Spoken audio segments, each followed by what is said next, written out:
ચુનમુન ચકલી ઉડતા ઉડતા કાળા કાગડાના ખેતરમાં પહોંચી જાય છે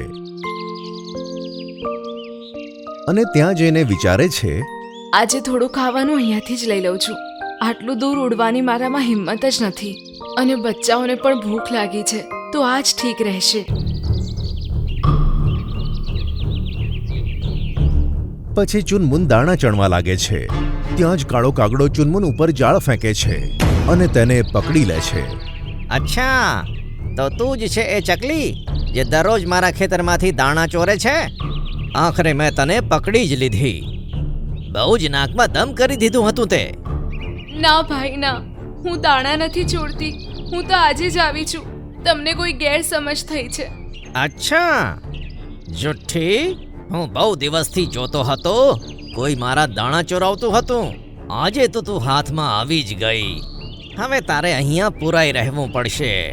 ના ભાઈ, આવું ના કરો. મારા નાના બચ્ચાઓ છે જે બહુ જ ભૂખ્યા છે. એમના પર દયા કરો અને મને જવા દો. કાળો કાગડો તેની એક પણ વાત સાંભળતો નથી અને તેને બંદી બનાવી દે છે.